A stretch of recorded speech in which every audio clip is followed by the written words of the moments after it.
Everyone, आज मैं बात करूंगी एक ऐसी वेव की जो दुनिया भर में एंटी इंडियन सेंटीमेंट फैला रही है। कुछ दिन पहले कंजर्वेटिव इन्फ्लुएंसर चार्ली किर्क की एक बहुत ही बुरी ट्रैजिक डेथ हो गई। उनके वायलेंट मर्डर के बाद मुझे लगा था कि जितने भी अमेरिकन उन्हें पसंद करते थे वो उनकी रेसिस्ट, मिसोगिनिस्टिक और होमोफोबिक व्यूज एकदम भूल जाएंगे। लेकिन मुझे उम्मीद नहीं थी कि ब्राउन मैन आपस में लड़ पड़ेंगे उसे फ्री स्पीच एडवोकेट कहकर डिफेंड करने के लिए। इंडियन मैन उसी चार्ली किर्क के लिए मातम मनाते दिखे जो मरने तक ये मानता था कि अमेरिका इंडियंस से भर चुका है। 2 सितंबर को किर्क ने ट्वीट किया था, अमेरिका को और इंडियन वीजास की जरूरत नहीं है। शायद किसी भी फॉर्म ऑफ लीगल इमिग्रेशन ने अमेरिकन वर्कर्स को इतना डिस्प्लेस नहीं किया जितना कि इंडियंस ने किया। बस अब हो गया, हम फुल हैं, अब अपने लोगों को हम पहले रखते हैं। ये हाल अमेरिका का नहीं है। ऑस्ट्रेलिया, कनाडा, लंदन सभी कंट्रीज में ऐसे ही इंडियंस को टारगेट किया जा रहा है। किर्क अमेरिका फर्स्ट आइडियोलॉजी को रिप्रेजेंट करता था जिसमें जो भी मेल स्ट्रेट और वाइट नहीं था वो आउटसाइडर माना जाता था। पर किर्क ही एंटी इंडिया सेंटिमेंट के लिए जिम्मेदार नहीं था। ये जगरनॉट महीनों से चल रहा है। वेस्ट में एक वेव उठी है फार राइट कॉन्स्पिरेसी जिसका नाम है ग्रेट रिप्लेसमेंट थ्योरी, और इंडियंस ऑनलाइन और ऑफलाइन दोनों ही इसमें फंस चुके हैं। कनाडा में इंडियन ओरिजिन के लोगों पर असॉल्ट हो रहे हैं और उन्हें बोला जा रहा है इंडिया वापस जाओ।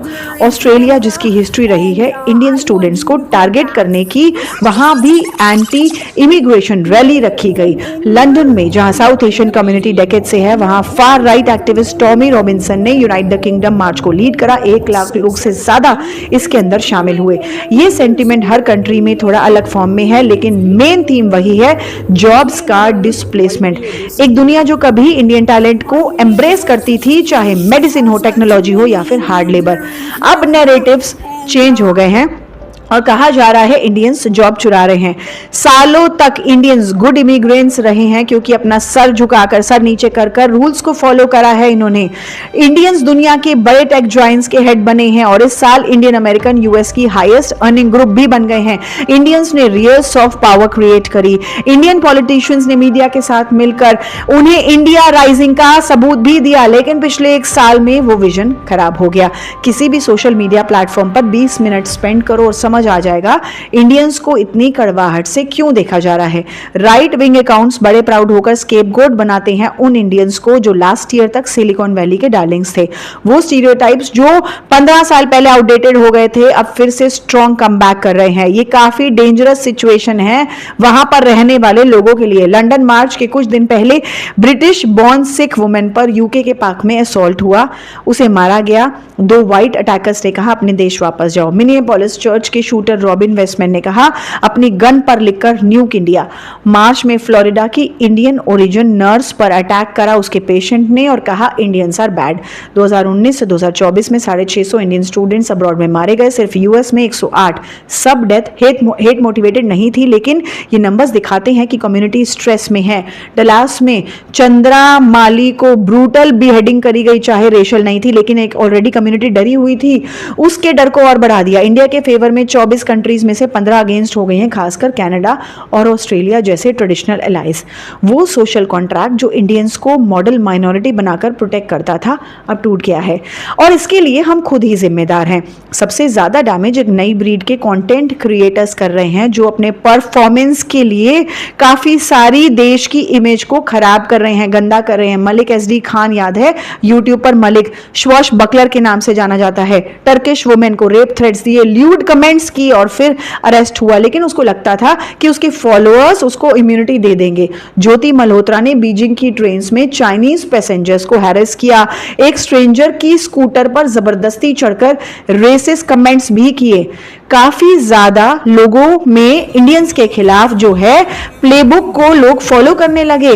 अपनी बारात वॉल स्ट्रीट तक ले गए, गणपति विसर्जन पार्किंग लॉट्स में ले गए। कैनेडियन वुमेन ने पोस्ट में लिखा, एक लाउड इंडियन वेडिंग पूरी रात चलती रही। उसने कहा इंडियंस को अगर इनफ टाइम दे दिया जाए तो सब उनसे नफरत करने लगेंगे और वैसा ही हुआ। टोरंटो की स्ट्रीट्स पर नागिन डांस हुआ, दुबई में बुर्ज खलीफा के ऊपर गरबा किया, न्यूजीलैंड में चिल्ड्रंस पूल में लोग नहाए, सिंगापुर में अपने बच्चों को रेस्टोरेंट रेस्टोरेंट के टेबल्स पर चढ़ने दिया। थाईलैंड में फुटपाथ की जगह रोड्स में घूमे। नेपाल सिंगापुर फ्लाइट्स के बीच में पब्लिक यूरिनेशन डेफिकेशन के केसेस भी सामने आए। पहले हम होटल से टॉवल्स और एक्सेसरीज चुराकर बदनाम थे, अब हम डिपार्टमेंटल स्टोर्स तक ग्रेजुएट हो गए हैं। पिछले साल न्यू जर्सी के शॉप राइट से चोरी करते हुए पकड़े गए 2 इंडियन स्टूडेंट्स ने पुलिस से कहा, क्या इससे हमारे H1B प्रोसेस खराब तो नहीं होगा?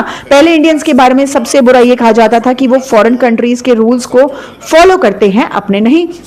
अब वो याद भी पुरानी लगती है। अब तो हम विश्व गुरु बनने की हवा में इतने ज्यादा मस्त हैं कि हमें लगता है जहां जाएंगे लोग हमारे ऑब्नॉक्शियस बिहेवियर को एक्सेप्ट करेंगे। फॉरेन यूनिवर्सिटीज में पढ़ने वाले मेल स्टूडेंट फॉरेन वुमेन के लिए एक्सट्रीमली वल्गर लैंग्वेज का इस्तेमाल करते हैं। पहले जब आप फॉरेन कंट्री जाते थे तो उनकी कल्चर सीखते थे, अब इंडियंस जाने से पहले डिसाइड कर लेते हैं कि वो ही बेस्ट है। उनकी बात ही एंटी कॉलोनियल है। ये black and white thinking problematic है। इंडियंस ने डेकेड्स तक रिस्पेक्ट और एक्सेप्टेंस बिल्ड किया था। पहले के इमिग्रेंट समझते थे कि एक्सेप्टेंस फ्रेजाइल है, इसलिए वो अपनी डिग्निटी और डिसिप्लिन से उसको अर्न करते थे। अब नई जनरेशन वो रिस्पेक्ट खर्च कर रही है।